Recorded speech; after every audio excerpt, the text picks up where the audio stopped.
Hello everyone, একদম সুন্দর করে সেজে গুজে তোমাদের সামনে এসে হাজির হলাম। তো দেখো, রেডি হয়ে নিয়েছে আর বাড়ির সবাইকে দেখতে পাচ্ছ। এখানে একটা গাড়ি করে আমরা এখন রওনা দিচ্ছি। তো বৌদি আর আমি কিন্তু সেম সেম শাড়ি পরেছি, সেটাই বলছিলাম, খালি কালারটা আলাদা, একই শাড়ি। নিজেরাও কিন্তু জানতাম না যে বৌদি আর আমার সেম শাড়ি হয়ে যাবে। বেরানোর পরে দুজনকে দেখে অবাক হয়ে গেলাম যে সেম শাড়ি হয়েছে। তো দেখো কোথায় যাচ্ছি সেটা না একটু পরে দেখলেই বুঝতে পারবে। তো আমাকে কেমন লাগছে আগে সেটা কমেন্টে জানাও। আর এত ঝড় জল বৃষ্টির মধ্যে বেরিয়ে পড়েছিলাম, তো সবই হচ্ছে ভগবানের ইচ্ছে, ভগবান না চাইলে কিছুই হয় না। তো দেখো ছেলেকে এখানে পাঞ্জাবিটা পরিয়েছি, কেমন লাগছে অবশ্যই জানাও। তো এখন হয়তো বুঝে গেছো কোথায় এসেছি, কোনো মন্দিরে। তো কোনো মন্দিরে বলতে সেটা এসেছিলাম হচ্ছে বড়মার মন্দিরে, নৈহাটিতে। অনেক দিন ধরেই আসবো করছি, আসার হচ্ছিল না।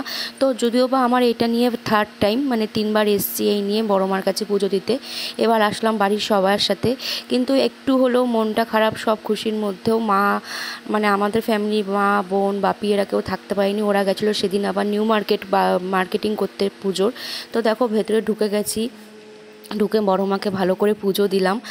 আর এই যে এখন তোমার দাদা ভাইও একটা পাঞ্জাবি পরেছে, আর তোমার দাদা ভাই আর আমার ছেলে দুজনেরই সেম নীল পরেছে। আর এটা দেখো আমি এই যে এখন পুজো দেওয়া হয়ে গেছে, এখন বাইরে যাচ্ছি। তো বৃষ্টি একটু ওয়েদার, কিন্তু বিশ্বাস করো আমরা খুব ভালোভাবে পুজো দিয়েছি, কোনো লাইন দিতে হয়নি, ভিড় ঠেলাঠেলি, বৃষ্টিটাও তখন পড়ছিল না। আর এই যে এখন পুজো হয়ে গেছে, আমার দাদা আমাকে ভিডিও করে দিয়েছে। তো কেমন লাগছে অবশ্যই কিন্তু জানাবে। আমি তো নিজেকে দেখেই নিজে মানে ভাবছি যে খুব মানে ভালো লাগছে। আর বড়মার টিপটা পরার পরে যেন আরও, মানে লেখা টিপটা পরার পরে আরও যেন মুখটা চেঞ্জ হয়ে গেল। এখন দেখো পুজো দেওয়া হয়ে গেছে, রওনা দিচ্ছি বাড়ির দিকে। তো সকাল থেকে আমরা সবাই উপোস ছিলাম, খুব খিদেও পেয়ে গেছিলো। যেহেতু পুজো দেওয়া হয়ে গেছে, একটা রেস্টুরেন্টে ঢুকেছি সবাই মিলে। দুই জেঠি খালি আসেনি, কারণ দুই জেঠিরা খাবে না, তাই দুই জেঠিরা গাড়িতেই ছিল, বড় জেঠি আর সেই জেঠি আমার। তো আমরা সব দাদা বৌদি আমরা সবাই মিলে বাচ্চাদের নিয়ে একটা রেস্টুরেন্টে ঢুকেছি খাওয়া, যেহেতু পুজো দেওয়া হয়ে গেছে। আর তখন বিকেল 5টা মতো বাজে, সকাল থেকে না খাওয়া, ওই জন্যই বেশি খিদেটা পেয়েছে। আর দেখো রেস্টুরেন্টটা খুব সুন্দর, নৈহাটির মধ্যেই রেস্টুরেন্টটা। তো চোখে পড়লো, এখন সবাই বলছে যে পুজো তো দেওয়া হয়ে গেছে, তো কিছু তো এখন খাওয়াই যায়, যেহেতু পুজো দেওয়া হয়ে গেছে মায়ের নামে।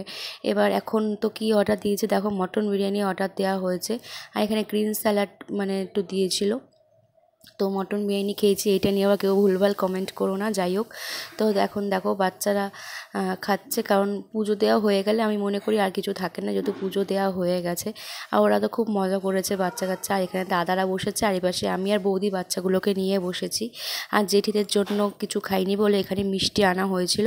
তো ভিডিওটা এই অবধি, ভালো লাগলে লাইক কমেন্ট শেয়ার করে দিও।